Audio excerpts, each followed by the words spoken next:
Bonjour, nous sommes le mercredi 24 novembre 2021 avec une météo qui semble très bonne. Pour un automne, il n'y a rien à dire. En tout cas, il y a de la clarté, il ne fait pas très frais comme les jours précédents. Peut-être que ça va changer parce qu'on n'est que le début de matinée, mais encore faut-il voir ce qui va se passer en cours de journée. Mais en tout cas, il n'y a rien à signaler.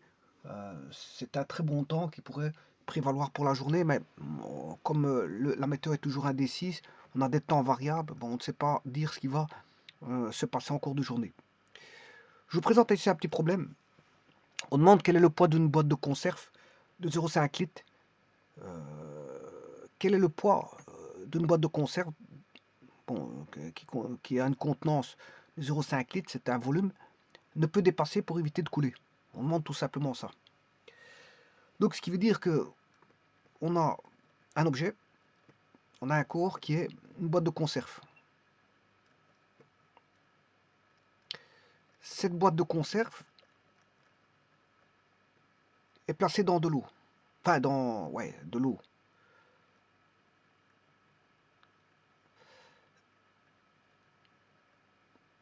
Donc là, on a la boîte de conserve. Elle est placée dans de l'eau, dans un liquide. Bon, ici, c'est vrai que le problème ici, il n'est pas bien posé. Parce que, voilà, dans quoi doit-il être posé? Quel type d'eau? C'est fondamental ici pour le problème. Le type d'eau, c'est fondamental. Donc c'est pour ça que je vous dis que un liquide n'est pas l'autre, hein. Un liquide n'est pas l'autre. Bon, le problème ici, euh, le problème ici n'a aucun sens si on ne signifie pas que quel est le type de liquide qu'on a en présence. Donc c'est la première chose qu'il faudra établir. Eh ben, je le ferai de par mes propres moyens. Je le ferai de par mes propres moyens. Donc j'établirai le type d'eau. Le type d'eau.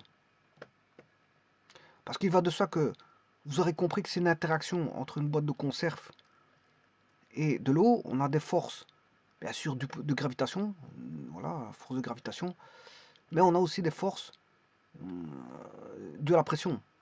Voilà, qu'on appelle le fameux principe d'Archimède, la poussée d'Archimède. R. Voilà. Alors bon, tout est un, je veux dire,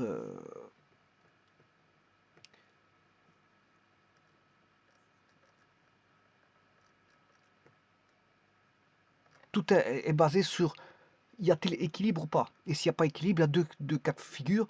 Soit le corps remonte ou soit le corps redescend. S'il descend, on dit qu'il flotte. S'il remonte, on dit qu'on a une force ascensionnelle. Mais s'il est en équilibre, ben, il flotte.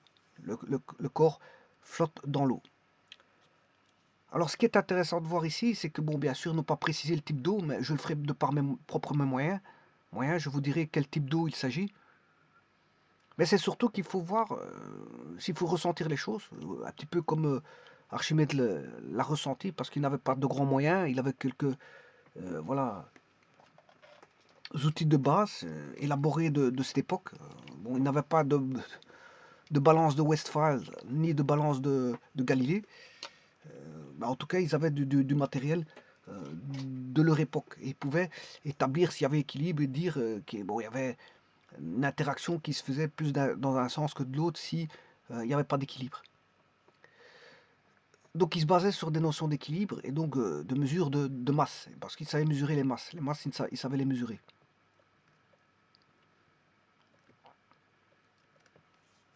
Alors sachez que à l'époque d'Archimède, ils ne connaissaient pas la gravitation. Je ne sais pas s'ils ils connaissaient la notion vectorielle. Donc bon, euh, la mise en place de la notion vectorielle, bon, c'est fait probablement plus tard. Et bon, la gravitation, elle était découverte bien sûr beaucoup plus tard. Donc n'allez pas entrevoir que Archimède a trouvé P est égal à rho GV. Oui, il a trouvé la poussée, mais dire qu'il a trouvé rho GV, ça m'étonnerait parce qu'il ne connaissait pas la gravitation. Il fonctionnait en termes de masse. Voilà, il pouvait mesurer des masses et voir des équilibres au travers d'outils élaborés entre le poids du liquide, le poids de l'objet, etc., etc. Il pouvait voir certaines choses au travers de masses. Alors en un main mieux, on s'en fout, on s'en foutait du poids. Pourquoi il s'en foutait du poids? Parce qu'en un main mieux, oui, il y a la notion de gravitation, Mais c'est proportionnel à G, donc voilà, si je fais une comparaison entre deux masses, mais euh, c'est la comparaison entre deux poids, le G il tombe. Hein. Voilà, comparer deux masses, c'est comparer deux poids. Hein. Donc c'est pour ça qu'ils pouvaient prendre des balances et mesurer les masses, c'était bon. Il n'y a pas besoin de savoir le poids, parce que le poids, bon, c'est M fois G, mais si vous faites euh, P1 est égal à la masse 1 en un même lieu, on a G, et un poids P2 est égal à M2 fois G. Si vous faites P1 sur P2, ben, ça sera égal à M1 sur M2. Pourquoi? Parce que le G, c'est proportionnel à G, mais il va se simplifier ici. Donc c'est pour ça qu'en mesurant des masses, on pouvait mesurer, voilà, on avait indirectement les poids, mais ils ne connaissaient pas, à mon avis, voilà, la gravitation. Donc à mon avis, c'est pas qu'à mon avis, ils la connaissaient pas, parce que la gravitation elle est venue longtemps après. Sachez qu'Archimède, voilà, c'est avant Jésus-Christ, hein, voilà, dans les 400 avant Jésus-Christ, donc on peut pas dire que il n'avait aucune notion de la gravitation. Donc là est posé un problème d'un poids d'une boîte de conserve de 0,5 litres, donc en termes de poids-volume. Poids, volume. Alors quand on entend poids-volume, on sous-entend masse, volume, et on sous-entend masse volumique. Bon, ça va de soi. C'est ce qui voilà, ressort de quand on parle de poids pour un volume déterminé. Pour un volume déterminé, il fait intervenir la notion de masse dans un volume déterminé, donc de masse volumique.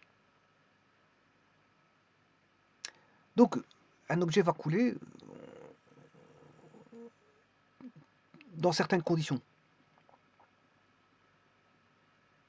Alors, le R ici est la poussée d'Archimède, que j'appelle P', que je peux aussi appeler force d'Archimède. Alors, toutes ces forces, elles sont verticales, donc si je pose un axe d'inertie galiléen, je veux dire, comme ceci, ben, je peux enlever tous les vecteurs, ils peuvent devenir des scalaires. Parce que la projection, c'est une projection parallèle.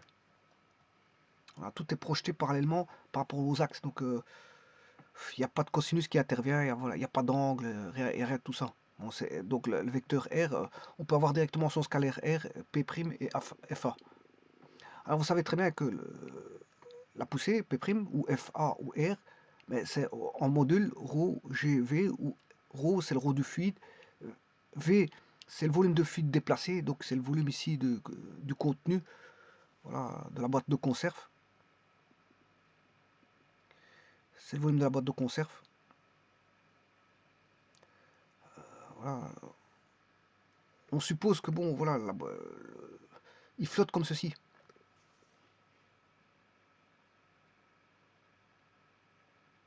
Il flotte comme ceci. C'est pas qu'il flotte comme ceci. Hein. C'est pas qu'il y a une partie immergée et une partie visible. Voilà, une partie immergée, une partie visible. C'est pas ce cas-là. Voilà, c'est plutôt, on a une immersion, mais il flotte. Il flotte. Alors là, là, on a un volume de fluide qui est le volume de fluide, qui est le volume de la boîte de conserve, 0,5 litres. Et on sait bien que on doit avoir un équilibre, c'est-à-dire que la force de gravitation doit être égale à la poussée d'Archimède. Pour qu'il y ait équilibre, voilà, un équilibre des forces entre la force de gravitation et la résultante R qui est P'. Alors P', la force de gravitation, c'est M fois G. La masse de la boîte de conserve fois G, ρ du fluide fois G fois le volume du fluide déplacé. Et donc je vous ai dit que la boîte était plus ou moins comme ceci, et non pas en partie immergée, en partie non immergée. Donc on a une immersion complète, mais il flotte. Immersion complète, mais il flotte. Donc ça veut dire que si le volume du fluide, ben, c'est le volume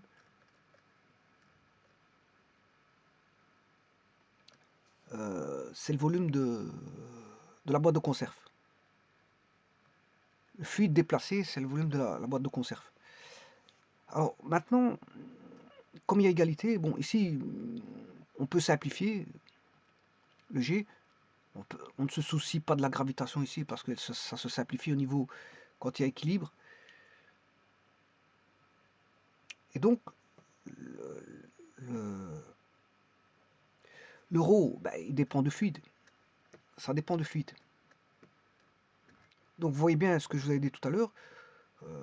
La donne, ici, il manque quelque chose pour éviter de couler, mais dans quel type d'eau? Je vous l'ai dit tout à l'heure, quel type d'eau? Alors dire quel type d'eau, ben, c'est fixer la masse volumique du fluide. Et je prends deux types d'eau, un dans un canal, la boîte de conserve dans un canal et la boîte de conserve en mer. Parce que dans un canal, la densité de l'eau n'est pas celle de l'eau de mer, parce que l'eau de mer est plus salée, et donc il contient plus de constituants solides, et donc il est un peu plus lourd en volume. Alors je vous prends deux cas de figure. Dans l'eau du canal, je prends 1000 kg par mètre cube, et pour l'eau de mer, je prends 1026 kg par mètre cube. Et comme ça, vous allez voir que les calculs ne sont pas les mêmes. Alors, le poids, parce qu'on recherche le poids ici, hein. Le poids, quelque part, c'est la masse. Hein. C'est le masse, mais fois la gravitation. La masse fois la gravitation. Ayant la masse, bon, on a le poids. Hein. On sait bien que G, c'est 9,81. Ayant la masse, on peut avoir le poids. Donc, je vais le faire sur deux types d'eau. Et on va trouver la masse et donc fatalement le poids. Et vous allez voir que la masse ou le poids ne sera pas le même en fonction que la boîte se trouve en présence, immergée dans un canal ou immergée dans l'eau de mer. Ça va pas être la même chose. Parce que vous voyez qu'ici, ça dépend du ρ. Bon, le volume, il est fixé, hein, c'est 0,5 litres. Donc il dépend du type d'eau et du volume immergé. Donc le poids va dépendre du volume d'eau, du type d'eau et du volume immergé. Or, ici, on a 0,5 litres. 0,5 litres. Voilà. Alors, pour ça, je vais mettre les données. Les données, on a un volume de 0,5 litres. 0,5 litres, 1 litre, c'est 1 décimètre cube. Si vous prenez une bouteille de 1 litre, une bouteille d'eau de 1 litre, 1 litre, c'est un volume, c'est une capacité de, enfin, c'est une capacité, la capacité de 1 litre, c'est un volume de 1 décimètre cube. Donc là, c'est en capacité. Et là, je l'ai mis en volume. Capacité, c'est en litres.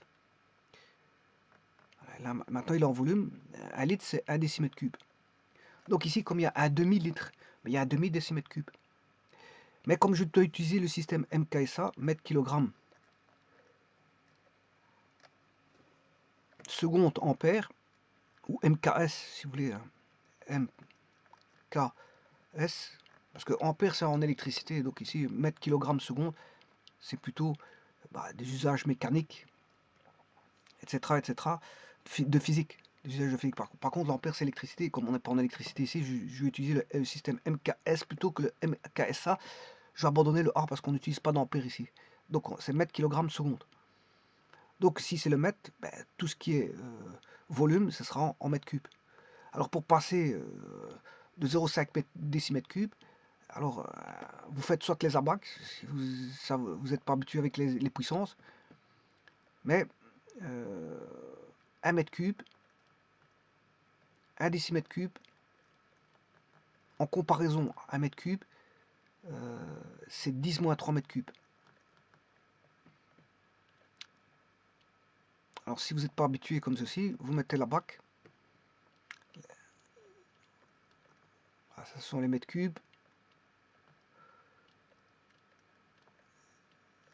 Les décimètres cubes. Alors 1 décimètre cube, c'est 1 millième. 1 millième. Et 1 millième, c'est 10-3 mètres cubes. Mais comme on n'a pas 1, mais 1 demi, c'est 1 demi fois 10-3, ce qui fait 0,5 fois 10-3, ce qui fait 0,5 fois 10-3, ce qui fait 5 fois 10-4. Donc on se retrouve ici avec 5 fois 10-4. Pourquoi? Parce que le décimètre cube, c'est 10-3 mètres cubes, mais n'oubliez pas que c'est 0,5. 0,5, c'est 5 fois 10-1. Donc on a 10-1, 10-3, 10-4. Bon, on a 5 fois 10-4 mètres cubes. Le G, je prends 9,8 newtons par kilo. Le ρ, alors ici je prends 2 ρ. Le ρ du canal et ρ de eau de mer. Alors l'eau de mer, je vous ai dit qu'il est plus lourd en volume. L'eau du canal, 1000 kg par mètre cube. L'eau de mer, 1026. Alors je cherche le poids, G, ça c'est le poids, hein, c'est le PG. Alors la force d'Archimède égale ρ GV. Le poids c'est M fois G. Et comme on est la solution, c'est qu'il faut équilibrer la boîte flotte complètement. Hein. Il n'y a pas une partie immergée, la boîte elle flotte complètement. Donc il suffit de faire l'équilibre. FA égale mg, poussée d'Archimède est égale, ou la force d'Archimède est égale au poids. FA, la force d'Archimède c'est ρ GV, ρ fluide bien sûr, ρ fluide G, volume immergé, et G c'est la masse fois la gravitation, donc ρ GV est égal à mg, je simplifie le G, il reste M égale ρ V. Alors là je fais deux distinguos, l'un dans l'eau du canal, c'est l'eau du canal, et l'eau dans l'eau de mer. Eh bien j'applique juste la formule, hein. Le volume c'est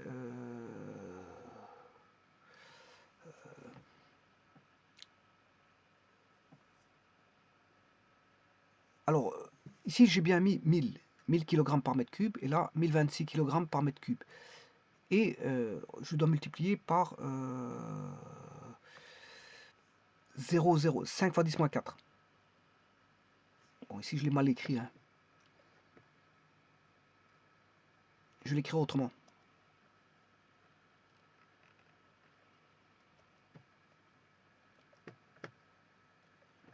Fois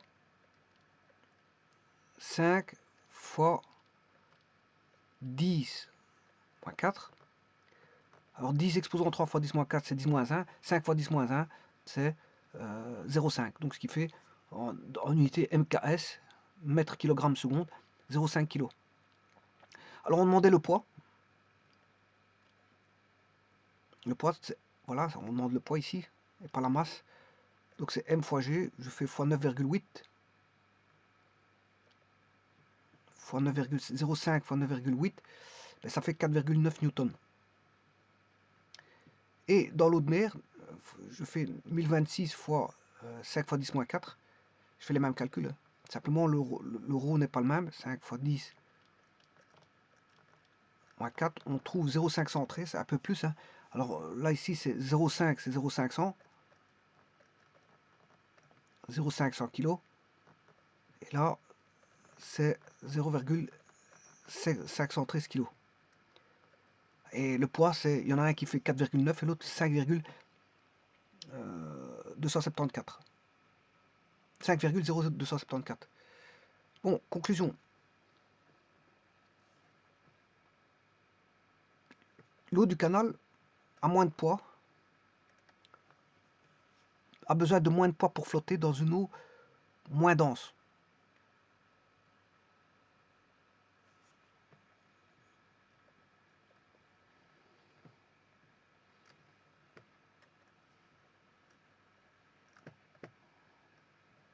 Tiens, je me suis mal exprimé. La boîte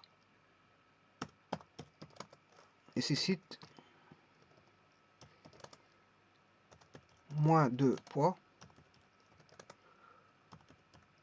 pour flotter dans une eau moins dense. Donc elle est moins dense dans le canal, donc il y a moins, elle a besoin de moins de poids pour flotter. Donc vous voyez que le type d'eau est fort important. Alors elle nécessite plus de poids pour flotter dans une eau plus dense. Alors donc vous voyez que pour flotter, le poids d'un même volume, pour un même volume, parce qu'on a pris 0,5 ici, 0,5 litres, hein, pour un même volume, ben, la boîte de conserve nécessite plus de poids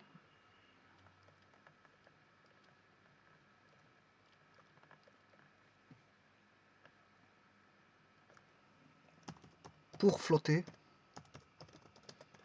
dans une eau plus dense.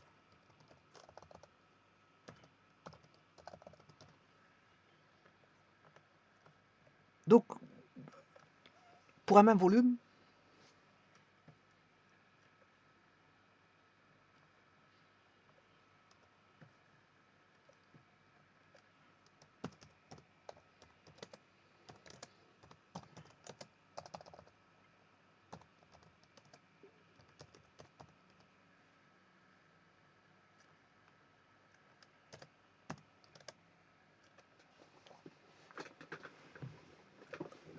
la boîte de conserve nécessite plus de poids pour flotter dans une eau plus dense. Vous voyez que le volume, le volume, je ne sais pas si on peut dire le volume de flottaison, le volume de flottaison de la boîte de conserve ici s'adapte naturellement en fonction. Enfin, on doit adapter le volume, le poids, je m'excuse, on doit adapter le poids en volume, c'est-à-dire pour un même volume, on doit adapter le poids pour qu'il flotte, suivant un type d'eau ou un autre.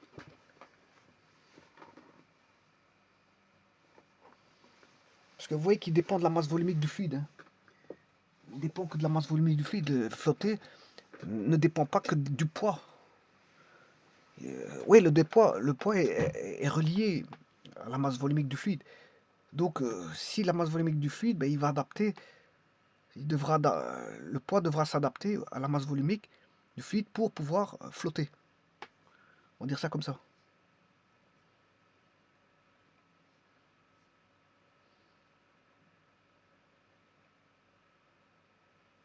Et donc, c'est ce qu'on cherchait, on demandait quel poids pour flotter.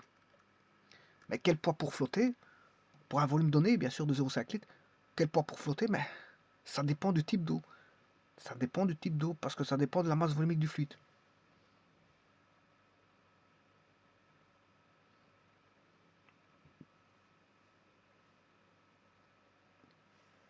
Je vous remercie.